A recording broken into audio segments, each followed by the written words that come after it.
fonctionne, c'est bon. Bonjour Ameline. Bonjour. On devait faire l'émission de la radio et comme il y a eu un problème technique, on se retrouve dans mon cabinet. C'est pas mal aussi. C'est pas mal aussi, c'est plus intimiste. Et donc, dans un premier temps, on va peut-être parler de la symptothermie. Tu veux expliquer un petit peu ce que c'est? Ouais. La symptothermie, en fait, du coup, c'est une méthode qui permet d'observer le cycle menstruel et d'en déterminer les périodes fertiles et infertiles. Donc, dans le cycle, on va déterminer à quel moment on peut avoir des rapports sans protection, si on ne cherche pas à avoir d'enfant en tout cas, et à quel moment on peut s'en passer. Ouais. Je sais pas si je suis quand je m'affale dans le canapé. Ouais. Donc c'est une version courte. D'accord. Donc c'est une méthode qui va servir donc plutôt dans un couple stable. Pas forcément. Enfin, dans un couple stable, dans le sens où, vu que l'objectif ça va être d'avoir des rapports sans protection pendant les périodes infertiles, forcément ça sera qu'avec un seul partenaire que ce sera possible, plus pour des questions d'IST que d'autres choses. Oui, c'est vrai. Parce qu'après sinon ça peut se pratiquer de manière juste pour l'observation du cycle, et dans ce cas-là ça peut se faire avec plusieurs partenaires, mais enfin, du coup ça n'a pas d'intérêt contraceptif et c'est plus de la connaissance de soi, quoi. D'accord, mais ça, donc du coup c'est une méthode qui peut être utilisée individuellement en tant que femme, ouais, ou bien en couple. les deux. Les deux, Ouais. du coup. Mais en tant que femme, donc toi tu dis que ça va plus être pour connaître un petit peu son cycle, et du coup peut-être par rapport à mon métier de sexothérapeute, voir un petit peu les périodes où on est plus en libido en berne ou du coup en libido haute, ça sert aussi à ça? Ça peut servir aussi à ça, ouais. En fait, ça va être un vrai outil de connaissance de soi sur pas mal d'aspects différents, à la fois effectivement sur les changements d'humeur, du cycle, mais aussi de la connaissance de soi plus physique, dans le sens à quel moment j'ovule, qu'est-ce que ça provoque chez moi, comment je vois que je suis dans cette période-là et pas dans une autre. Et puis, ouais, au niveau émotionnel, ce que ça implique pour moi.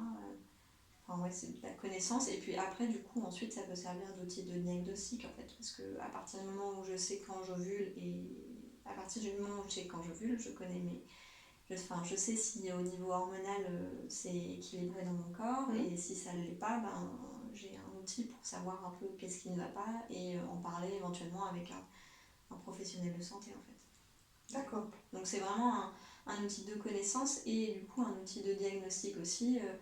Pour la libido, ça peut se dire, oui, si j'ai une baisse de libido à ce moment-là, peut-être c'est lié à ce truc-là.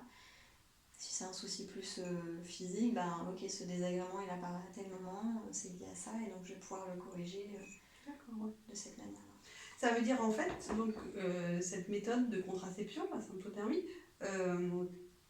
permet aussi bien, si tu as un cycle régulier, ça te permet effectivement de contrôler ton ovulation, mais ça te permet de voir si tu n'as pas un cycle régulier à les périodes où tu ovules. Oui, c'est ça. Et du coup, ça se pratique aussi bien que si c'est régulier qu'irrégulier, en fait. D'accord. Vu que c'est vraiment une observation au jour le jour, en fait, du cycle, il n'y a pas d'attente, il n'y a pas de statistiques à faire. Et du coup, un cycle de 28 jours calé comme sur le papier à musique, ou que ça fasse entre 26 et 34 jours ou plus même. Oui, pour certains. Ça pose aucun souci, ça va s'observer de la même manière en tout cas, et ça pourrait être utile de la même manière.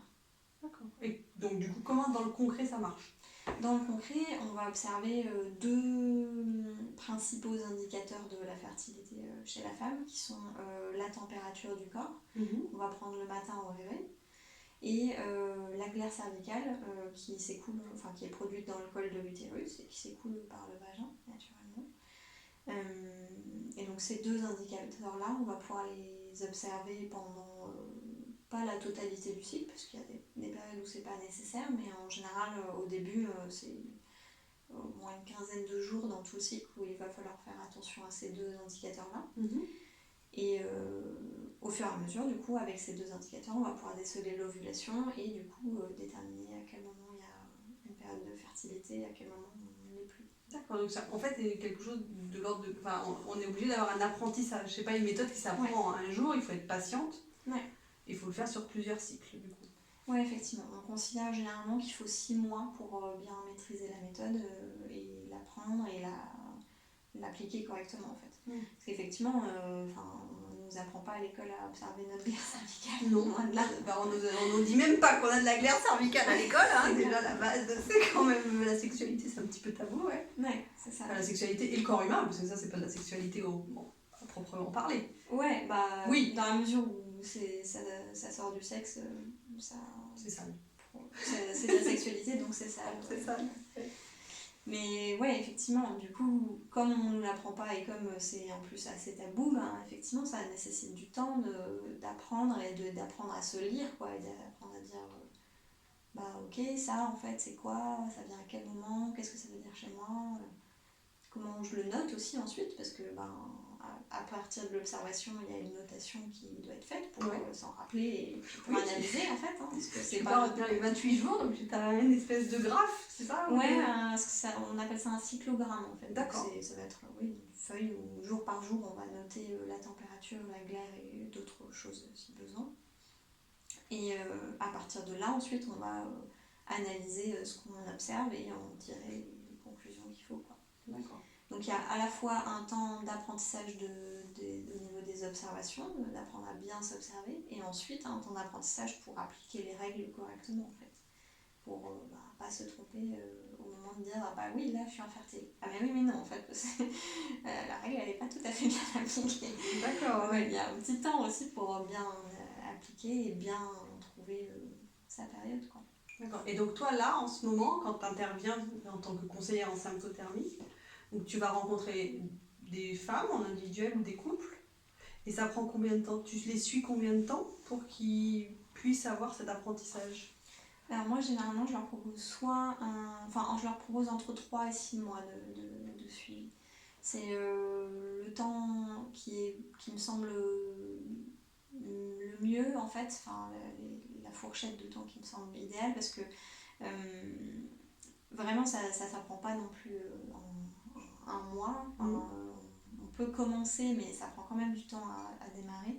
Et le fait d'avoir un suivi ça permet vraiment d'avancer au fur et à mesure, de répondre aux questions et de progresser dans l'apprentissage tout en ayant du coup mon regard qui va permettre de valider que les observations elles sont bonnes et que la maîtrise des règles elle est là quoi. Et donc de prendre moins de risques aussi. Parce que c'est possible d'apprendre la symptothermie tout seul, il y a des manuels qui existent pour ça donc c'est possible. Mais c'est vrai que le fait d'avoir une conseillère, l'objectif c'est aussi d'être plus en sécurité et d'apprendre aussi plus rapidement quoi, parce qu'il y a le regard en plus qui permet d'approfondir. Ouais. C'est venu comment cette méthode en France? En fait, il y a plusieurs... à l'origine, cette méthode-là, elle vient d'Autriche. Il y a un médecin autrichien en fait, qui a développé cette méthode dans les années 50, donc ça commence à dater. Oui, quand même, oui. Et en fait, tiré de là, il y a eu pas mal de recherches qui ont été faites. Les premiers bouquins sur la symptothermie datent des années 80-90. Et en France, c'est un institut suisse, une fondation suisse plus exactement, qui l'a développé, suisse francophone du coup. D'accord, ouais. Et qui a formé des conseillères en Suisse et en France et qui maintenant commence à se faire connaître. Quoi. D'accord. Donc, et toi, ça fait combien de temps que tu fais moi, du conseil? Je me suis formée il y a 2 ans et du coup là, ça fait vraiment 1 an que je pratique en tant que conseillère. Et t'en es venue comment, toi, certainement par rapport à tes convictions? Ouais, même au niveau personnel, en fait, même sans aller jusqu'aux convictions, au démarrage, c'était vraiment juste pour moi de trouver une contraception adaptée, en fait. D'accord. Parce que j'avais, je sais pas, testé à peu près la moitié de ce qui existe, tu vois. Oui, comme tout le monde, ouais. Stérilet, diaphragme, implant, machin. Et à un moment, il n'y avait rien qui me convenait, et il me fallait une solution, quoi. Donc j'ai cherché, j'ai trouvé ça, et ça a été tellement révolutionnaire pour moi que je pouvais pas juste... je sais pas, moi j'avais transmettre. J'avais vraiment envie que ça soit plus connu et qu'il y ait de plus en plus de femmes et de couples qui puissent en bénéficier, quoi. Parce que même au-delà de l'intérêt que ça a pour la femme de se connaître, ce qui est déjà assez chouette. Énorme, ouais. Parce qu'avec la pilule et le stérilet, on se connaît pas en fait. Ouais. On a plus de cycle, donc on se connaît plus. Ouais. Mais même au-delà, dans le couple, je trouve que c'est hyper chouette. C'est une opportunité qui est donnée aux hommes de participer de manière plus active dans la contraception, et du coup ça donne un espace de discussion complémentaire dans le couple, un espace de discussion qui souvent n'est juste pas là, quoi, parce qu'on ne parle pas de contraception, c'est la femme qui s'occupe de prendre sa pilule et puis basta, quoi.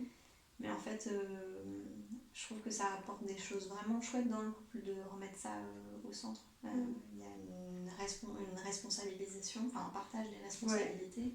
Puis une communication du coup. Une communication sur les désirs, sur comment on gère la phase fertile justement. Est-ce qu'on va pratiquer l'abstinence? Est-ce qu'on va avoir des jeux sexuels différents? Est-ce qu'on va opter pour le préservatif? Et dans ce cas, comment on gère ce qui peut être perçu comme une contrainte? Ouais, ça apporte des trucs. Ça apporte, je trouve, une profondeur différente aussi dans les relations, quoi. Les personnes que tu reçois, du coup, c'est quoi?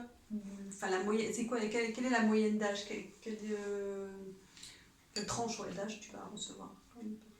Pour l'instant, la plupart des personnes que je vais avoir, c'est plutôt des jeunes adultes, on va dire. Enfin, disons 25-35 ans, quoi. Des personnes qui n'ont pas forcément encore d'enfants et qui ne veulent pas en avoir tout de suite et qui cherchent quelque chose de fiable mais qui ne va pas impacter leur corps, quoi. C'est plutôt des jeunes. Ouais. Après, il y a évidemment des personnes qui ont déjà eu des enfants et qui n'en veulent plus. Mais c'est vrai que je pense que moi non, je ne saurais pas trop dire pourquoi. Au-delà de 35 ans, il y a moins ces préoccupations-là, visiblement. Ou alors il y a d'autres méthodes peut-être plus définitives, ou alors une souplesse peut-être par rapport au fait d'avoir un troisième.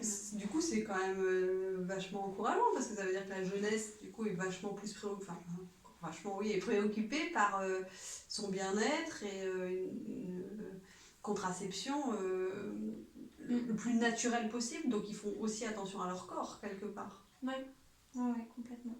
En même temps, je pense que il y a eu beaucoup de scandales autour de la pilule ces derniers temps, et on commence enfin à se rendre compte de l'impact que ça a sur le corps et sur le désir aussi. Sur le désir, ouais.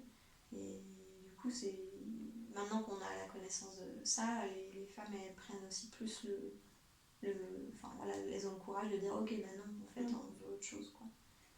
Et effectivement, c'est pas mal porté par les jeunes au final. D'accord. Et donc toi, là, t'exerces sur La Rochelle? Ouais, à La Rochelle, mais aussi en ligne à distance, en fait. D'accord, donc soit sur Skype, soit... Et c'est toi qui te déplaces ou les gens viennent te voir? Sur La Rochelle, c'est moi qui me déplace. D'accord. J'ai pas de cabinet. Ouais. Et c'est assez cadré, du coup, quand tu vas dans l'intimité des gens, parce que du coup, tu vas chez eux? Ouais. Donc c'est quand même assez intime. Enfin, moi qui ai fait quelques consultations à domicile, plus en tant que psy cette fois qu'en tant que sexothérapeute, il faut avoir un certain cadre, hein, parce que du coup les gens ils ont tendance un peu à déborder, enfin parfois, enfin, pas à déborder, je parle pas non plus de choses, enfin ils débordent pas, voilà, ils vont pas te sauter dessus ou autre, c'est pas ça, mais ils vont déborder dans le cadre. Enfin moi je trouve que c'était compliqué pour moi de poser ce cadre à domicile au tout début. Après ça a été, mais... Le cadre du temps, du coup. Oui, du temps aussi. Ouais. Moi je trouve que ça se gère bien. Enfin, moi je sais que j'aime bien ce rapport d'intimité qu'il y a. Dans mon autre versant de métier, doula, c'est aussi ça qui est important pour moi.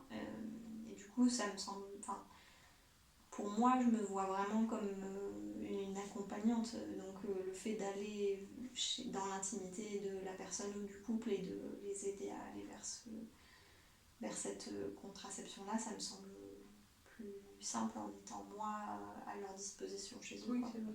Ouais. Puis après, le cadre, il se pose plus ou moins facilement selon les personnes. Oui, il y en a qui débordent toujours, effectivement. Ouais.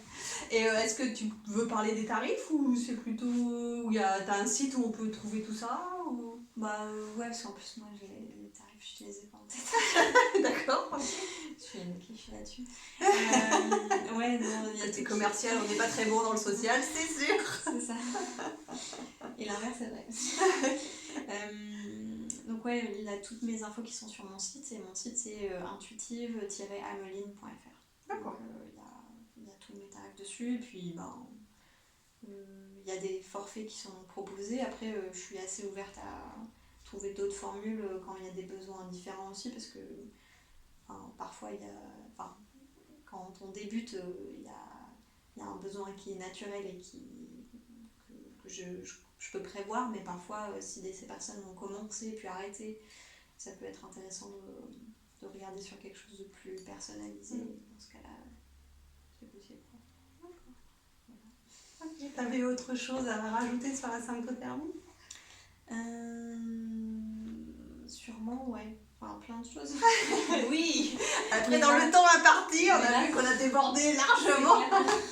Dans les 15 minutes, je pense qu'il y a ce qu'il faut. Ouais. D'accord, ok. Bon, merci beaucoup. Merci à toi.